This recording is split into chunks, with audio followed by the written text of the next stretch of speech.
Continuamos con nuestro resumen. Psicografiado por Chico Javier, dictado por el espíritu de Manuel, vamos a ver de qué trata el libro El Camino de la Luz, tercera parte.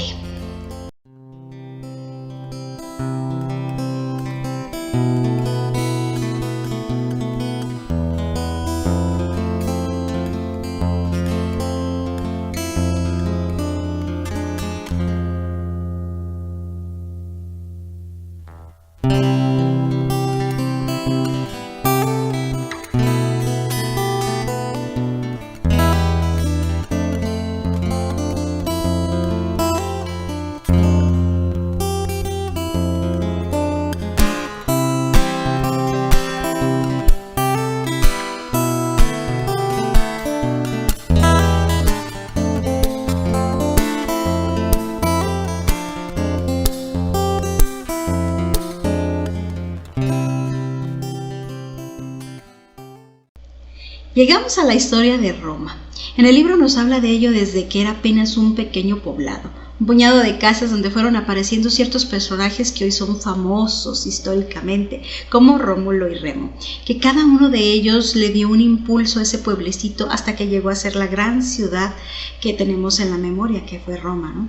Que si bien sí desarrollaron costumbres religiosas de honrar a sus dioses, todo para ellos en ese sentido era muy superficial, no era tan profundo como lo hacían en Grecia, no profundizaban mucho en su fe, no filosofaban sobre ella, era más como una costumbre cultural que fueron desarrollando a través del tiempo. En lo que sí evolucionaron mucho fueron en las formas sociales de convivencia, en la instalación de leyes, del Senado, de la República, que sí, obviamente muy influenciados por los griegos, por supuesto, y hubieron grandes avances en ese sentido, tanto que la espiritualidad, en el mundo espiritual se llegó a albergar una gran expectativa y una gran esperanza de lo que se podría lograr con el Imperio Romano, porque sí, o sea, lo que nos deja de manifiesto este libro es que también las naciones, también los pueblos en su conjunto tienen misiones divinas, y la de Roma era unificar a los pueblos, darles cierta coherencia, cierta identidad en común, hermanarlos bajo una misma patria para ir diluyendo las divisiones que eran tan marcadas en aquellos tiempos. Y Roma, en su época clásica, época de oro, pues sí logró instaurar ciertos derechos que elevaban al ser humano en su dignidad, sin importar su clase social, fuera patricio, fuera plebeyo, y eso era realmente algo muy bueno, algo que tenía muy entusiasmada la espiritualidad, hasta que, como en todos los tiempos ha sucedido, bueno, espíritus perversos comenzaron a pervertir ese desarrollo y comenzó la decadencia de Roma, el abuso del poder, el libertinaje, la vieja historia. Siempre hay esas intrusiones de energía oscuras impidiendo el libre desarrollo del ser humano en todos los tiempos, en todos los pueblos, en todas partes. Nos dice el texto que esto sí preocupó mucho al Cristo, al gobernador de nuestro planeta, quien de inmediato, al temer que se perdiera todo el avance conseguido con los pensadores de Atenas, con los libertarios de Roma, fue que decidió encarnar como hombre a nuestro lado. Vio que todo eso se iba a perder y dijo, creo que es momento de hacer mi gran aparición, ¿no? Y antes de ello envió emisarios para advertir de su inminente venida. Ellos prepararon el camino para su llegada y así llegó, ya saben ustedes, bueno, la primera Navidad. Así fue cuando estaba el ambiente cuando llegó el Maestro Jesús. Llega el Maestro a este planeta y desde un inicio, desde niño, dicen, se notaba su superioridad espiritual. Aquí nos desmienten que haya sido instruido por los esenios, aquella secta judía, ustedes saben que no fue así. Nos dicen que él ya era como era así desde que llegó, ya traía su conocimiento consigo. Y nos argumentan en pocas palabras, en ciertas frases muy concisas a lo que vino él, cuál era su objetivo. Esta parte me encantó porque pues especulamos a veces mucho, pues él vino, y muchos dicen, vino a salvarnos del pecado, vino a, y erróneamente creo yo, creen que derramar la sangre por nosotros, por nuestros pecados, y ya somos salvos nada más porque él dio su sangre por nosotros. Eso yo creo que no, pues en mi punto de vista no es, ¿verdad? Pero me encantó aquí como en ciertas frases nos dejan bien en claro a lo que él vino, y con una profundidad para el análisis que me impactó. Nos dice: vino a traernos los fundamentos eternos de la verdad, con un código de fraternidad y amor. O sea, las pautas de conducta para que podamos evolucionar en plenitud como seres individuales y como humanidad. No solamente en conocimiento y ciencia, que sí, o sea, son importantes para la evolución y se venían haciendo y se ha venido haciendo ese avance en todos los tiempos. Pero sobre todo, Él vino a enseñarnos cómo evolucionar y cómo llevar esta evolución tecnológica y científica a la par con el amor, hacernos entender que toda evolución que no lleve consigo ese sello del amor está condenada al fracaso, está condenada a la desaparición, como ya en otras tantas civilizaciones de la Tierra se había dejado esto de manifiesto, ¿no? Por eso Él nos trajo los códigos de comportamiento para crecer armónicamente en todos los sentidos. Nos dicen: vino a combatir pacíficamente la violencia de las normas judías, de las formas del Viejo Testamento. O sea, Él fue un revolucionario, no levantó armas, no suscitó violencia alguna. Su forma de combatir esa violencia de esas normas judías fue renovando las antiguas leyes, introduciendo en ellos los conceptos del amor y el perdón. Qué profundidad, ¿no? De cómo nos exponen a lo que Él vino, con una profundidad y al mismo tiempo con un tino, con una certeza así casi quirúrgica de decir esto y esto y esto es lo que quiero lograr en la humanidad. En este punto especial de combatir las normas violentas de la ley de los judíos, ese punto me hizo reflexionar, porque algunas personas, no soy la única, a algunas personas nos ha brincado ese asunto cuando lees el Viejo Testamento y ves la figura de Yahvé, que pues no es precisamente la de un Dios bondadoso, ¿no? Sino todo lo contrario de lo que predicaba el Maestro Jesús. O sea, Yahvé no tenía a veces misericordia, mataba, liquidaba pueblos completos, exigía sacrificios de sangre, o sea, unas cuestiones terribles que nos saltan hacia la vista. Es como esto puede ser un Dios de amor, ¿no? Y nos brinca cuando leemos esto. Entonces, aquí lo que intuyo es que Yahvé no era ese Padre amoroso al que el Maestro Jesús se refería. Y muchos dicen: pero es que ¿por qué, si Yahvé no era en realidad el Dios de amor, creador del universo, sino un impostor, por qué Jesús no habló de ello libremente? ¿Por qué no lo confrontó? ¿Por qué no sacó todo esto a la luz?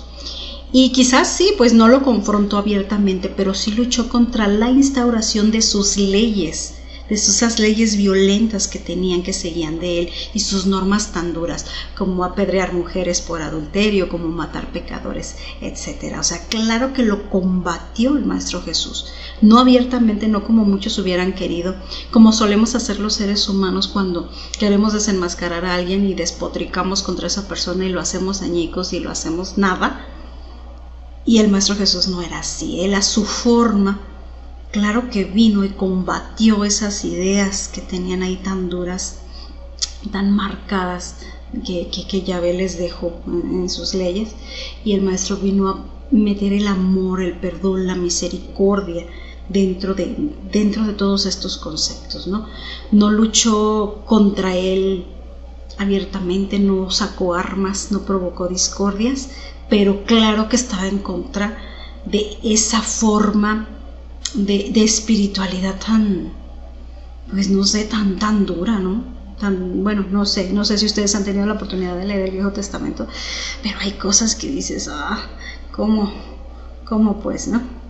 En lo que yo he leído del mundo espírita, nunca he encontrado referencia alguna a este tema de Yahvé, jamás en el espiritismo no lo he encontrado, no sé si lo haya y en algún momento lo podamos consultar, pero supongo que guardan la misma postura que el Maestro en su momento, o sea, no hacer olas, no hacer señalamientos que puedan provocar más divisiones y solamente tomar lo que te sirve de esa enseñanza, agregarle lo que haga falta y continuar. Porque pues claro, hay cosas buenas en el Viejo Testamento, por supuesto que sí, y creo que las tomaron de punto de partida y en la época del Maestro Jesús, aunado a su revolución de amor que Él trajo, y encaminaron todo por un camino pues más agradable, ¿no? más más compatible con la plenitud del ser humano, sin necesidad de cosas humillantes como se veían en las viejas normas. Así que sí, pues yo creo que sí, el Maestro Jesús no avalaba las formas de Yahvé, y dicho sea de paso, tampoco nunca dijo que él fuera su padre. Él decía que venía de un padre de amor, ¿no? Pero bueno, eso ya es tema de otra discusión, es harina de otro costal.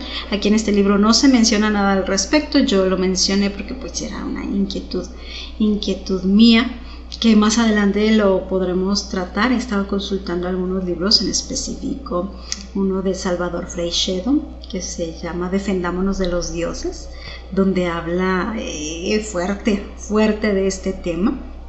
Quiero consultar otro del autor de los libros de Caballo de Troya, de J.J. Benítez, que se llama Las guerras de Yahvé, que es un tema bastante interesante. Ya los estaremos consultando y veremos a ver a qué conclusiones llegamos. Por ahora, bueno, nos quedamos que el Maestro Jesús fue un gran revolucionario del amor y que no necesitó armas para luchar contra las normas fuertes que tenía este ser, que no siempre eran las más humanas, ¿verdad? Y nos dicen también a qué más vino el Maestro Jesús. También vino a enseñarnos, dice, que hay algo superior a las patrias, superior a las banderas, y eso es la fraternidad universal, la hermandad en el amor, en el entendido de que somos todos hombres iguales ante el Dios creador del universo. Así pues sí, el Maestro Jesús vino a dividir nuestro tiempo. Fue tan importante y tan grande la revolución de amor que él hizo, los conceptos de amor que él introdujo a la vida, que simplemente dividió el tiempo antes y después de él. Y después de él todo cambió. La información ya fue dada, la información ya está, ya se ha dado en los distintos testamentos, ¿no? En los distintos testimonios. Ahora solo falta pues que nosotros asimilemos esa información, la hagamos parte de nuestra vida y aportemos nuestro crecimiento. Y los tiempos pasaron, se sabe ya cómo sucedieron las cosas, ¿no? La tragedia del Gólgota, el calvario que vivió el Maestro, que marcó los karmas colectivos de Roma y de Jerusalén. En Roma el Vesubio arrasó con Pompeya y Herculano, y en Jerusalén, bueno, cayó ante el asedio de Roma, que terminó por destruir todo a su paso, dejando solo recuerdos de lo que fue esa ciudad. Del templo, pues nomás quedó un muro, ¿se acuerdan? Un muro y nada más. El Maestro pasó la estafeta a sus apóstoles, a sus seguidores, quienes recorrieron el mundo llevando su mensaje, fundando iglesias, compartiendo su enseñanza, y multitudes oyeron y multitudes cambiaron, y comenzaron los primeros cristianos a dar testimonios de fe hasta con su vida. Ya sabemos del asedio que sufrieron. Aquí en el texto también nos habla de esta etapa, de la importancia de Paulo. ¿Se acuerdan de Pablo, de Saulo de Tarso, que se hizo llamar Pablo, que luego lo conocemos como Pablo? El convertido de Damasco, que fue llamado al servicio del Cristo por una razón, por su formación, por su educación, por su forma de pensar, que eran cualidades que el Maestro vio, pues que servían para la causa.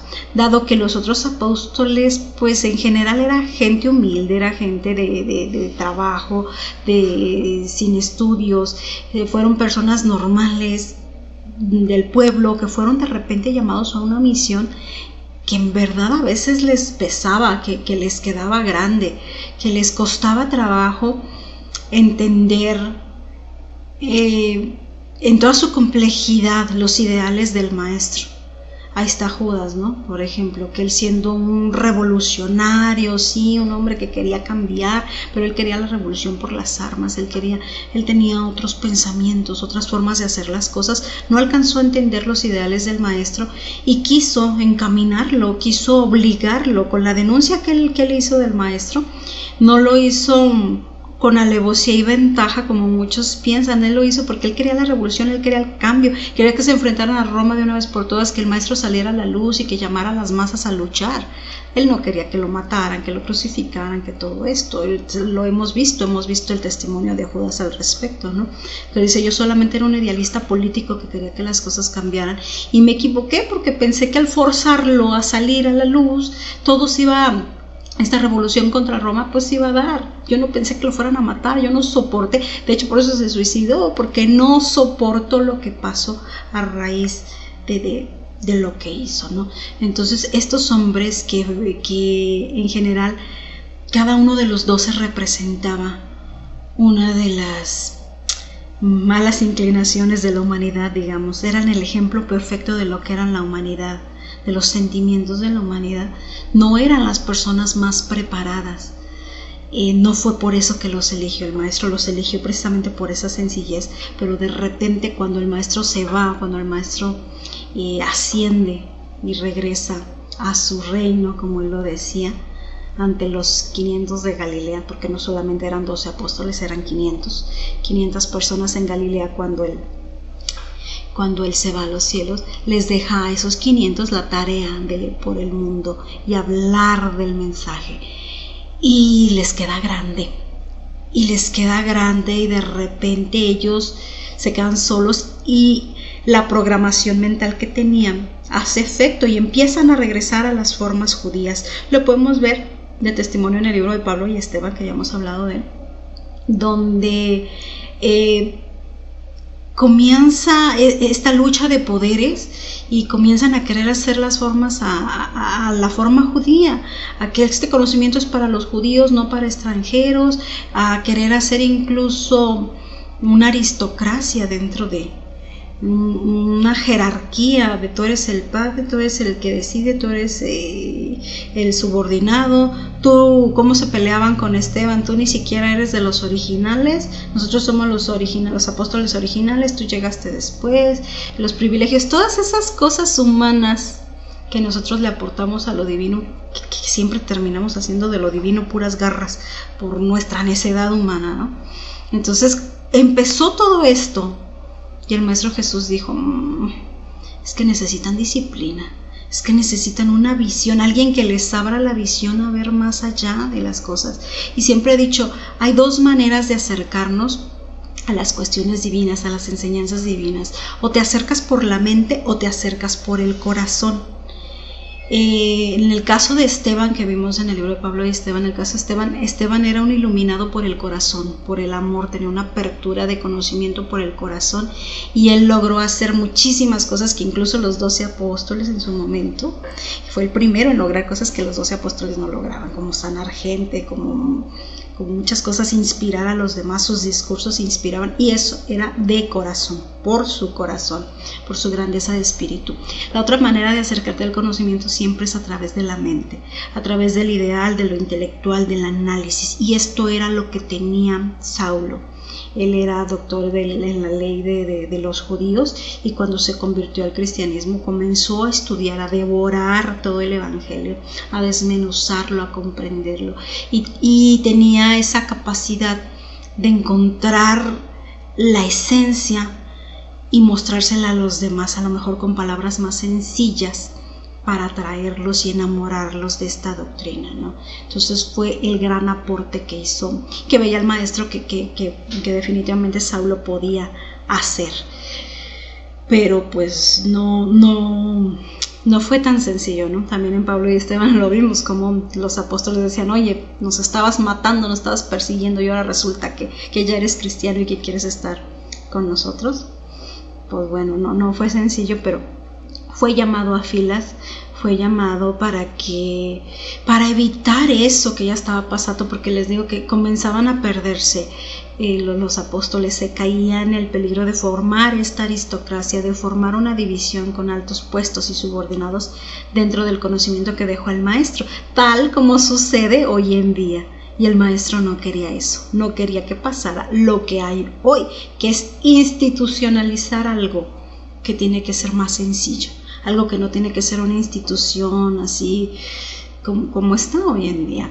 Por eso les envió a Saulo, para que les corrigiera el camino con su gran mente analítica. Él pudo descifrar y comprender mejor que muchos las enseñanzas sagradas del maestro.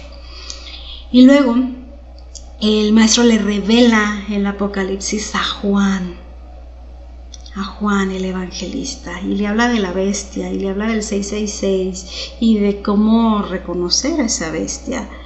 y a través del espiritismo se sabe quién es, se sabe dónde está, se sabe lo que ha hecho, y no es lo que ustedes esperan, y no es lo que todos especulamos, no es una persona, no es la teatralidad que el mundo está esperando. Pero claro que sí ha habido una bestia muy cruel en la historia de la humanidad. Y aquí prefiero leerles tal como viene en el libro, tal cual, del Apocalipsis de Juan. Nos dice: allí se prevén todos los hechos posteriores a la existencia de Juan. Es verdad que muchas veces la descripción penetra en el terreno oscuro, pues la expresión humana no podía copiar fielmente la expresión divina de sus visiones de vibrante interés por la historia de la humanidad.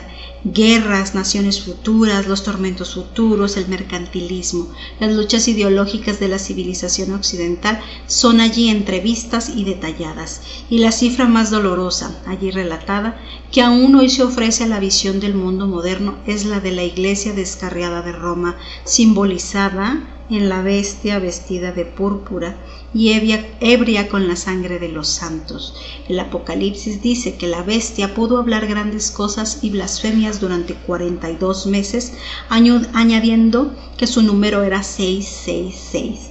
Examinando la importancia de los símbolos en aquel momento y siguiendo la dirección correcta de las interpretaciones, podemos tomar cada mes como 30 años en lugar de 30 días, obteniendo así un periodo de 1260 años comunes precisamente al periodo comprendido entre el 610 y 1870 de nuestra era, cuando se consolidó el papado, tras su surgimiento con el emperador Focas en 607 y el decreto de infalibilidad papal con Pío IX en 1870, que marcó la decadencia y ausencia de autoridad del Vaticano frente a la evolución científica, filosófica y religiosa de la humanidad. En cuanto al número 666, sin duda hace referencia a las interpretaciones con los números. Los griegos en sus valores no ponían números, así que debemos recurrir a los romanos en su significado para ser más publicitado y conocido, explicando que es el sumo pontífice de la Iglesia romana, que utiliza los títulos de Vicaris Generalis Dei Imperis, Vicaris Filii Dei y de Bex Cleri, que significa vicario general de Dios en la tierra, vicario del Hijo de Dios y príncipe del clero. El erudito solo necesitará un pequeño juego de paciencia sumando los números romanos encontrados en cada título papal para encontrar la misma ecuación de 666 en cada uno de ellos. Se puede ver, por tanto, que el Apocalipsis de Juan tiene singular importancia para los destinos de la humanidad de la tierra. Y al buen entendedor, con pocas palabras, no se diga más. A los romanos hinchados de orgullo y de ego les chocaba la doctrina cristiana porque igualaba a los hombres sin importar su cuna o su jerarquía. Eso les lastimaba el orgullo y el tener que ser humildes, no eran virtudes que cabían en la cabeza de un romano. Así que se dedicaron a exterminar a todo aquel que se asociara con dichas ideas. Torturaron, persiguieron y mataron sin piedad, llenando sus manos de sangre de los mártires de los primeros cristianos, sangre que no podrían lavar sin antes haberse expurgado en el transcurso de las reencarnaciones, porque saben que por ahí lo dicen, ¿no? El que a hierro mata, hierro muere. Eso es karma. Reencarnaciones dolorosas en las que tuvieron que lavar esa sangre que derramaron. No hagas a otro lo que no quieras que te hagan. Eso lo comprende el espíritu hasta que vive sus expiaciones amargas. Y el poder del Cristo, pues siempre estuvo ahí, siempre estuvo intentando inspirar a las personas en el poder, a los grandes pensadores, para parar estas masacres de los mártires, de los cristianos. Incluso dicen que al emperador Marco Aurelio estaba inspirado por estos buenos espíritus y que él intentó acabar con las persecuciones de cristianos, pero no pudo. Siendo un emperador y un solo hombre, de todas maneras no pudo contra la horda enardecida de personas ofendidas por esta filosofía de amor y perdón del Nazareno. El miedo en los corazones de los cristianos creció y la gente, hubo un momento en la que prefería aislarse, buscar monasterios, buscar la convivencia con Dios en la soledad, y la reclusión y así a solas más que con las personas, pero se dejaron de lado grandes valores que tenían los primeros cristianos, que era el don de la renuncia, el don del sacrificio, el don del dar testimonio con fuerza, con resignación, como lo hizo el propio maestro, ¿no? Y prefirieron aislarse. Roma comenzaba a caer, los pueblos bárbaros los asediaban y las luchas eran constantes, y todo esto era un karma acarreado por las masacres de cristianos. La estaba llevando a esa decadencia. En medio de ello dicen que surge la figura del emperador Constantino, quien pasa la historia por ser el primer emperador romano en reconocer la grandeza del cristianismo. Él impone la religión del Maestro Jesús como culto predilecto y convoca la primera reunión de autoridades cristianas, el famoso Concilio Ecuménico de Nicea en el año 325, donde se pretendía por encima de todo establecer las bases en común de esta nueva religión y dejar en claro la sí divinidad del maestro, acallando las voces de quienes incluso dentro del movimiento de cristianos decían que él no era divino, que él no era hijo de Dios, que él simplemente era un hombre. Entonces en ese concilio se ponen de acuerdo y establecieron que todos los cristianos iban a defender la sí divinidad del maestro. Comenzó una nueva etapa para el cristianismo, donde ya no se perseguía al creyente, ya no se perseguía al cristiano, se tenía ya la libertad de tener este culto. Y todo empezó a tener un poco más de calma, ¿no? Dicen que posterior a Constantino fue Teodosio quien lo instituye legalmente como una religión oficial de Roma, al grado que él, Teodosio, fue el primer emperador en postrarse a los pies de un obispo, al obispo de Milán en el año 390. O sea, este nuevo reconocimiento y sensación de tener el poder por parte de los dirigentes del cristianismo cambió todas las cosas. O sea, cambió de ser los perseguidos y fusilados y asesinados y todos ahora los emperadores se postraban ante ellos. El nivel de poder que se le dio a la iglesia romana, a la iglesia cristiana romana, fue exagerado. Se cambió la humildad característica del cristianismo original por las fórmulas presuntuosas que se llevan a cabo hasta hoy en día. Y nos revela este texto que durante 300 años, o sea, desde Constantino a 300 años en adelante, desde el 307 que fue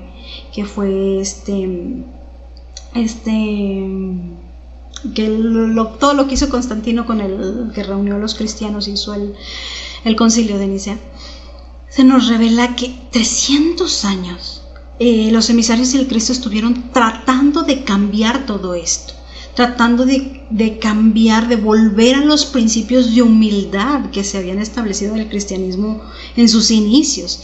Dice, pero el espíritu imperialista ahora cubría de oro y de piedras preciosas esta religión.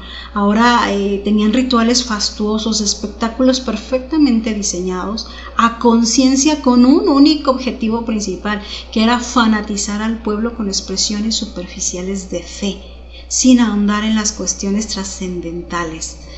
Porque ahora el cristianismo era fuente de poder y de dominio.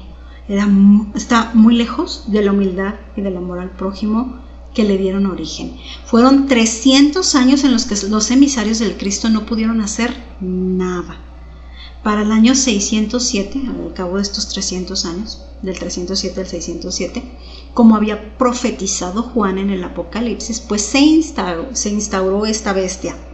Se instauró la institución cristiana que enarbola y predica los valores anticristianos, o sea, el papado, que encabezó de ahí en adelante, del 607 en adelante, 1260 años de oscuridad y violencia que se desataron sobre el mundo. Y hasta ahora siguen así, ¿no? Siempre le comento a la gente que es como si hubieran ganado los malos. Terminaron ganando los malos. En el caso del Maestro Jesús terminaron ganando los malos y nos hicieron creer que eran los buenos.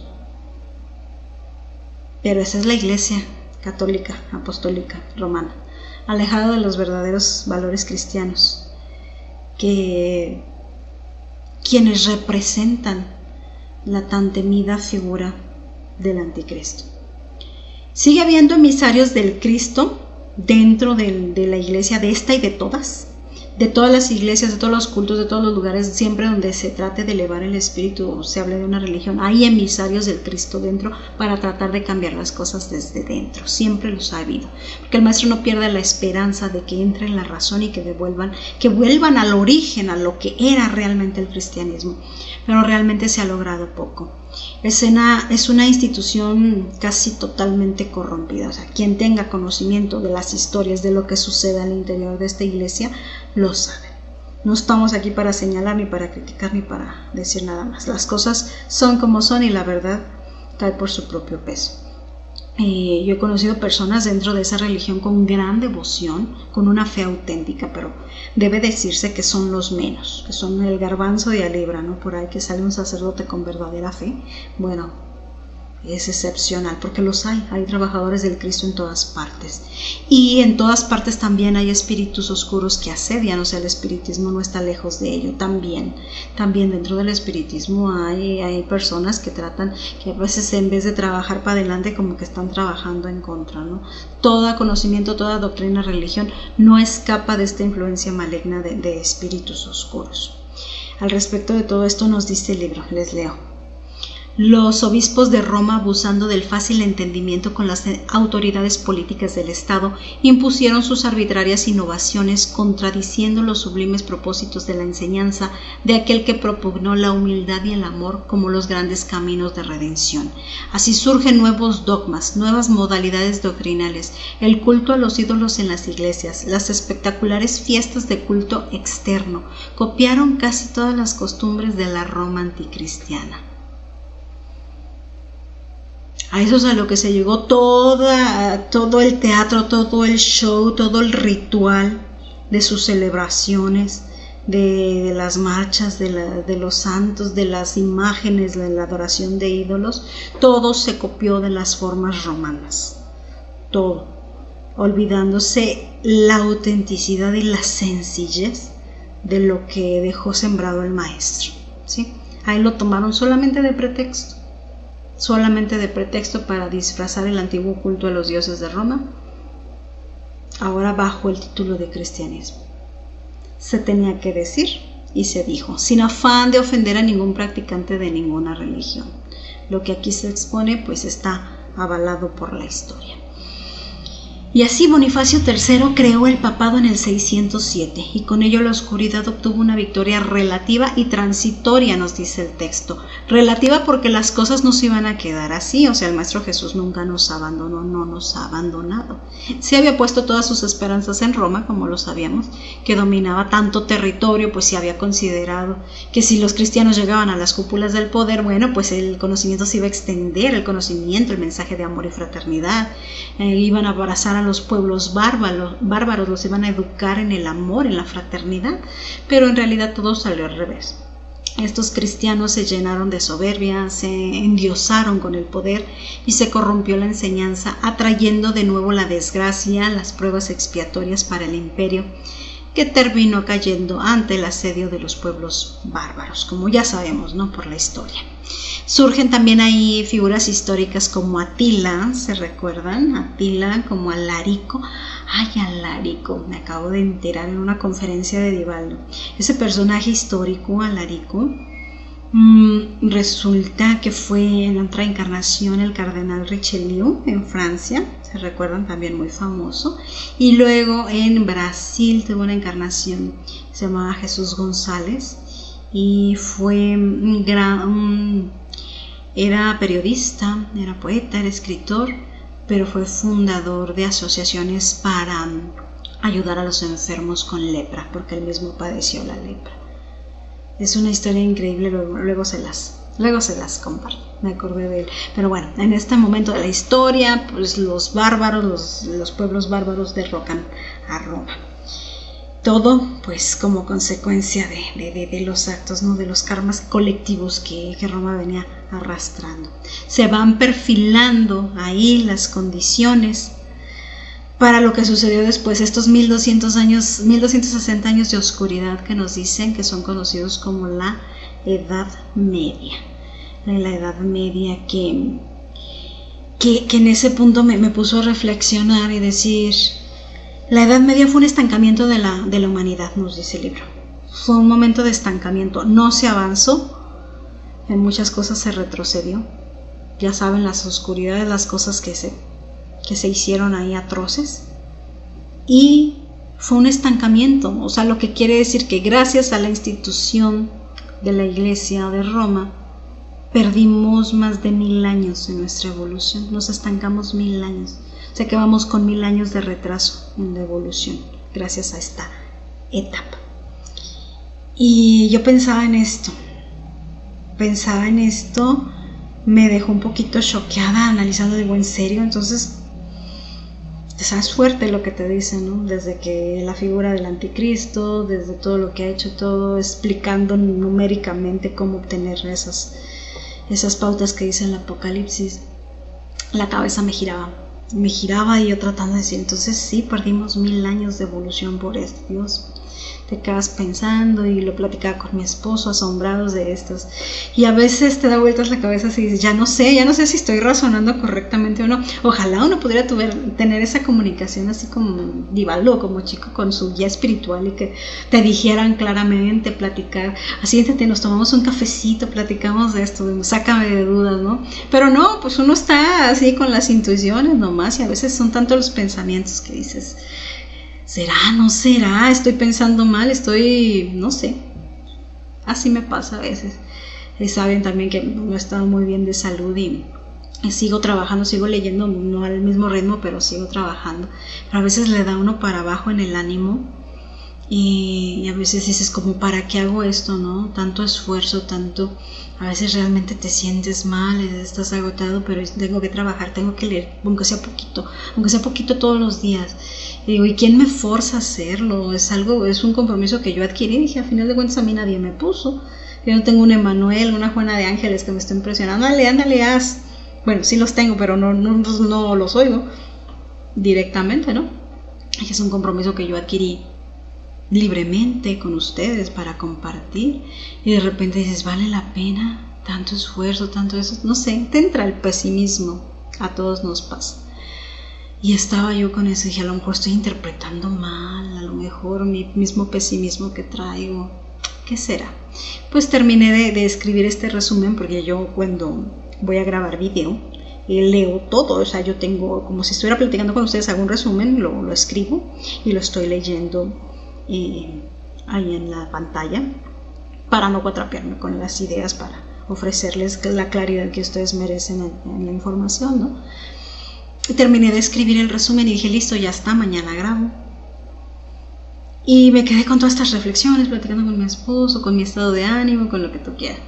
Y estaba haciendo mis quehaceres, o sea, yo me pongo a grabar y mientras tengo la lavadora puesta y termino de grabar y voy, saco mi ropa, voy y la tiendo. Cuando voy a tender la ropa a la azotea, me tocó ver un avistamiento de ovnis increíble. O sea, yo tengo 10 años en este despertar de conciencia, trabajando mi espíritu y todo esto con conciencia de que los seres extraterrestres existen y teniendo avistamientos muy importantes, muchos. Pero como el de ayer, pocos. Sí he tenido algunos muy impactantes, pero como el de ayer estuvo impactante. Y eran muchísimas esferas en el cielo, que cualquiera los vería y diría, ay, son globos, pero es que esos globos empezaron a hacer formaciones. Hacían formaciones, cambiaban de posición, esas esferas cambiaban de posición y luego comenzaron a encender luces rojas, naranjas, doradas, y cambiaban, o sea, las luces parpadeaban y iban ellos en una formación perfecta. Y en un parpadeo desaparecieron, iban hacia el sol y pum, desaparecieron completamente.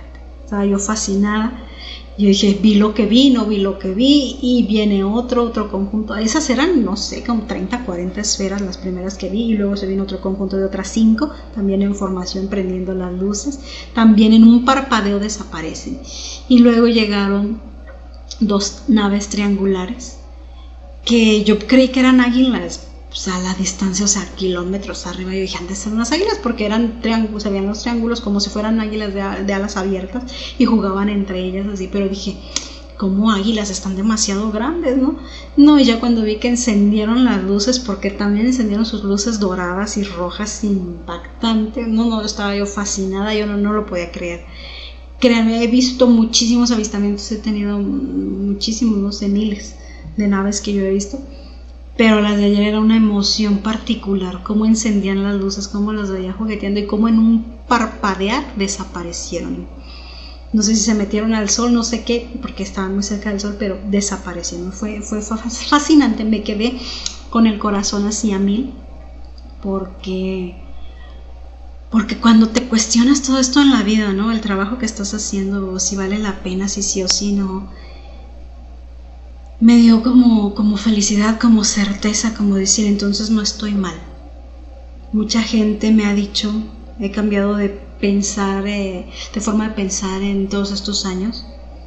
Es lógico, se va haciendo un criterio, vas desechando informaciones que son falsas, engaños, traiciones incluso de los mismos conocimientos que a veces te engañan, vas madurando y te entra la duda, ¿estoy en lo correcto? Sí, no, o sea, maduras, aprendes que no todo lo que lees, que no todo lo que ves es real, que no todo, entonces empiezas a preguntarte, eso es muy sano. O alguien te diría, ay, es que no tienes fe, porque estás cuestionando, no, se trata de tener una fe lógica y razonada que no te aparte de la razón, no ser un fanático, ¿no? Entonces, pues es sano preguntarse, pero para mí pues sí fue una confirmación. Si sales y ves esto es una confirmación de muchas cosas, ¿no? De que vamos por el buen camino, de que se está trabajando bien, de que son correctas muchas de las cosas, no solo estas, hay otras cosas que no les puedo comentar públicamente, pero otras cuestiones que para mi vida personal me encantó, porque esto es un regalo divino. Los avistamientos no le suceden a cualquier persona ni por cualquier razón. Ellos no se pueden aparecer a cualquier persona ni en cualquier momento. Ellos son disciplinados y obedecen órdenes de alguien superior que les dice a esta persona sí, a esta persona no. Entonces yo sabiendo eso y teniendo este avistamiento, pues sí fue muchas confirmaciones de muchas cosas, y es devolverme el ánimo. Después de eso me vine a leer sus comentarios aparte, sus comentarios en YouTube, y bueno, pues me llenan el corazón, que les digo, me llenan el corazón con cosas tan bonitas que me dicen, que son plenamente correspondidos. Ustedes lo saben, o sea, yo también los aprecio mucho, porque estamos todos en este conocimiento, aprendiendo y aprendiendo cada vez más. Entonces me siento ya un poquito mejor, por lo menos de ánimo, de saber que no es en balde lo que se está trabajando, que no estoy tirando a la basura todo este esfuerzo, ¿no? Que a veces sí es mucho esfuerzo estando uno delicado de salud. Ponte a leer y ponte a trabajar y ponte a grabar y ponte a hacer y ponte a editar todo lo que hay detrás de este trabajo, y decir es que vale la pena, ¿no? En especial vi un comentario de una compañera que dice, pues gracias, porque sí, no hay información en español, del espiritismo en español. A veces a mí lo que me choca mucho es que yo no soy persona que siga las modas, que siga lo que todo el mundo hace, nunca me ha gustado eso. Y de repente está de moda, ¿no? Ser youtuber, ser tiktoker, hacer videos y todo esto. Entonces de repente me vi a mí misma haciendo eso. Y dije, ¿qué estoy haciendo? Estoy haciendo lo mismo que los demás. Pero me dice mi esposo, espérate, no es lo mismo que los demás. Para hablar de tonterías y de cosas materialistas y de moda y de maquillajes y de cosas así como lo hacen la mayoría, eso cualquiera. Para hablar de lo que estás hablando, no hay mucha información en español, y claro que es muy valioso. Entonces me hizo todo en conjunto, lo que les he platicado, me hizo valorar mi propio trabajo, valorar mi propio esfuerzo, que a veces eso nos falta, no felicitarnos también a nosotros mismos, sin egos, sin nada de vanidades, pero sí felicitarnos por lo que estamos haciendo. Entonces pues ya me sentí más a gusto conmigo misma y dije, ok, vamos a grabar, porque para poder grabar y transmitirles inspiración a ustedes, bueno, yo me tengo que inspirar primero, porque si no, ¿cómo? Entonces ya voy y veo a Divaldo, me inspiro con Divaldo para poder inspirarlos a ustedes y para hacer una cadena de cosas bonitas, ¿no? porque sí, hay muchos youtubers y muchos tiktokers, a lo mejor con muchísimos más seguidores y muchísimos más likes y muchísimas más cosas que yo, pero decimos, bueno, no es nuestro objetivo, no crecer en el sentido material, sino llegar a las personas que tenemos que llegar e inspirarlas con este conocimiento tan maravilloso. Y por eso pues yo les agradezco mucho por su atención, les agradezco que siempre están ahí para mí, sus lindos comentarios que me han dejado. Seguiremos trabajando con este libro, todavía no se termina, yo creo que nos da para un video más porque es muchísima la información y ya ven ustedes que está bien interesante. Así es que pues agradezco a todos su compañía y los espero para la próxima.